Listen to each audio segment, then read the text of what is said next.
Right now, in Spain, more than 30 separate wildfires are burning at the same time. Right now, in France, roughly 200,000 people have been evacuated from a single region on the Atlantic coast. Right now, in Sicily, a firefighter is dead and over 1,000 emergency interventions have been logged in just 2 weeks. And right now, in northern Italy, the longest river in the country has dropped to a historic low, forcing entire towns to ration drinking water. 4 countries, 3 different disasters, 1 single cause. And by the end of this video, you're going to understand exactly why southern Europe has turned into one of the most dangerous fire zones on the planet, and why officials are admitting, on camera, that they cannot stop it yet. Let's start in Spain, because what's happening west of Madrid should not be possible for a capital city in 2026. Spain has declared a national-level emergency, not regional, national, activating the country's military emergency unit, known as the UME, to take direct command of firefighting operations. That's significant. The UME isn't deployed for ordinary fires. It's a catastrophe response force, reserved for situations where civilian fire services are completely overwhelmed. Near the town of San Martín de Valdeiglesias, on the border between the Madrid region and the province of Ávila, 2 massive fires have grown so large that along a 15-kilometer stretch, they are functionally merging into one continuous fire front. Spain has deployed more than 2,700 personnel, over 400 ground vehicles, and 21 aircraft. Reinforcements have arrived from Greece, Italy, and Portugal, and the head of Madrid's emergency response office told reporters directly that the fire is, in his words, currently beyond the capacity of firefighters to contain. Close to 10,000 hectares have burned in the Madrid region alone. Another 13,000 to 15,000 hectares are gone in Ávila. A separate blaze near Guadalajara has already consumed over 32,000 hectares, an area roughly the size of a mid-sized city, forcing dozens of villages to evacuate. More than 10,000 residents are currently under evacuation orders, and at least 1 person has died. Now to France, because this number is one you need to hear twice to actually process it. In the Gironde department, on France's southwest Atlantic coast, wildfires have forced the evacuation of approximately 200,000 people. Add tens of thousands more from fires near separate communities, and French officials are calling this one of the largest peacetime evacuations the country has ever carried out. Peacetime, because the last time this many French citizens were moved this quickly, it was during wartime. The fires are tearing through the Landes forest, the largest planted forest in Western Europe, made up almost entirely of maritime pine, a tree species loaded with flammable resin that ignites easily and lets fire leap from treetop to treetop. The resort area of Les Cap Ferret on the Atlantic coast was fully evacuated, with emergency phone alerts ordering residents in at least 5 communities toward Bordeaux. A separate fire near Belin-Bélier and Hostens has already burned over 2,500 hectares on its own, triggering more than 23,000 additional evacuations. 8 countries, Romania, Croatia, Germany, Portugal, Sweden, Switzerland, and the Czech Republic, sent emergency crews to help France fight fires on French soil, alongside Canadair water bombers, Dash firefighting aircraft, and military transport planes dropping retardant near Bordeaux. At least 1 person has died. And here's the detail most coverage is skipping. The Gironde fires are burning through Bordeaux wine country. Wine specialists have warned this week that even without direct flame contact, grapes can absorb wildfire smoke in a process called smoke taint, permanently altering and ruining the wine made from them. The 2026 Bordeaux vintage is now in question.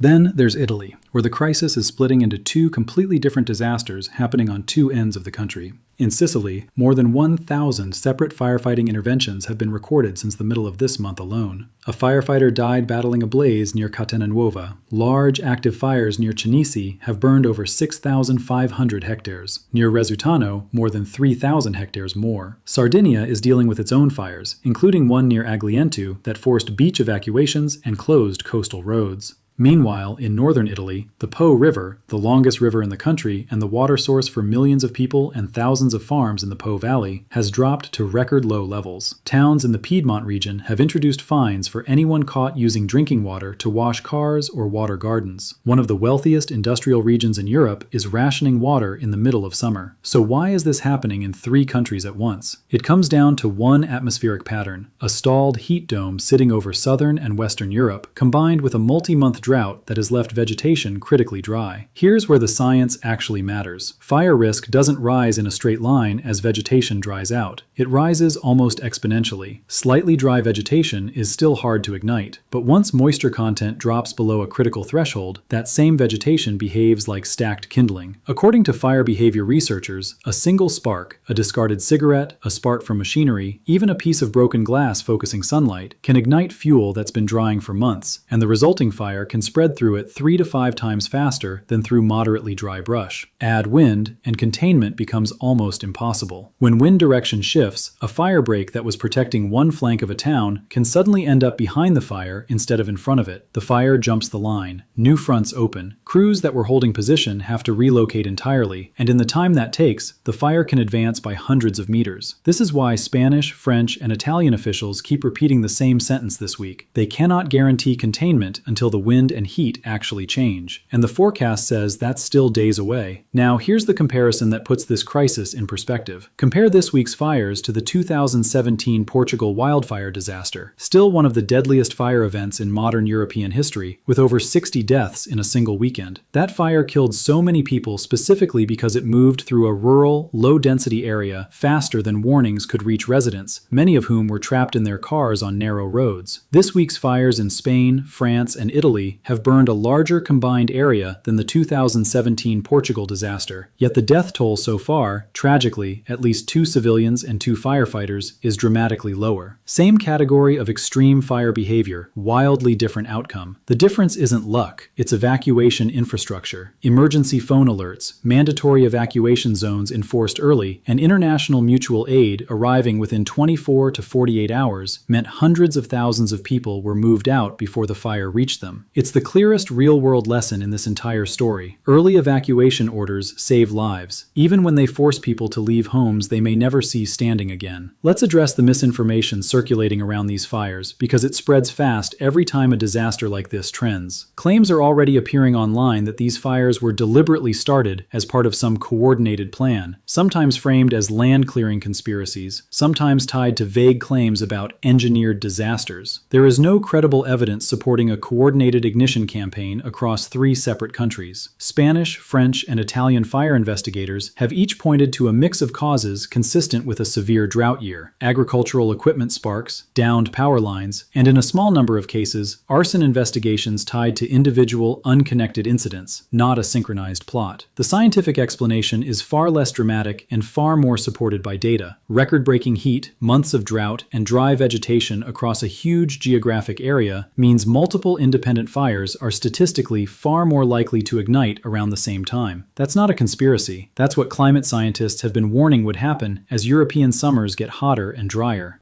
Here's a fact that puts the scale of this into perspective. According to World Health Organization figures released this week, the total area burned by wildfires across Europe has increased by 57% over the past 4 years. To translate that into something visual, the 32,000 hectares burned near Guadalajara alone is roughly equivalent to 45,000 football fields, gone in days. And pine forest ecosystems in that region typically take 40 to 60 years to regrow to anything resembling their pre-fire state. That means some of the villages being evacuated this week won't see their surrounding forest fully recover within their own lifetimes. So where does this leave things right now? More than 300,000 people across Spain, France, and Italy are without homes to return to tonight.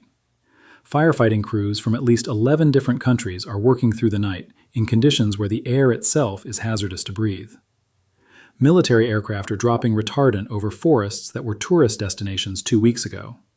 And government officials, not activists, not commentators, but the actual people running emergency response, are standing in front of cameras admitting they cannot yet stop what's burning.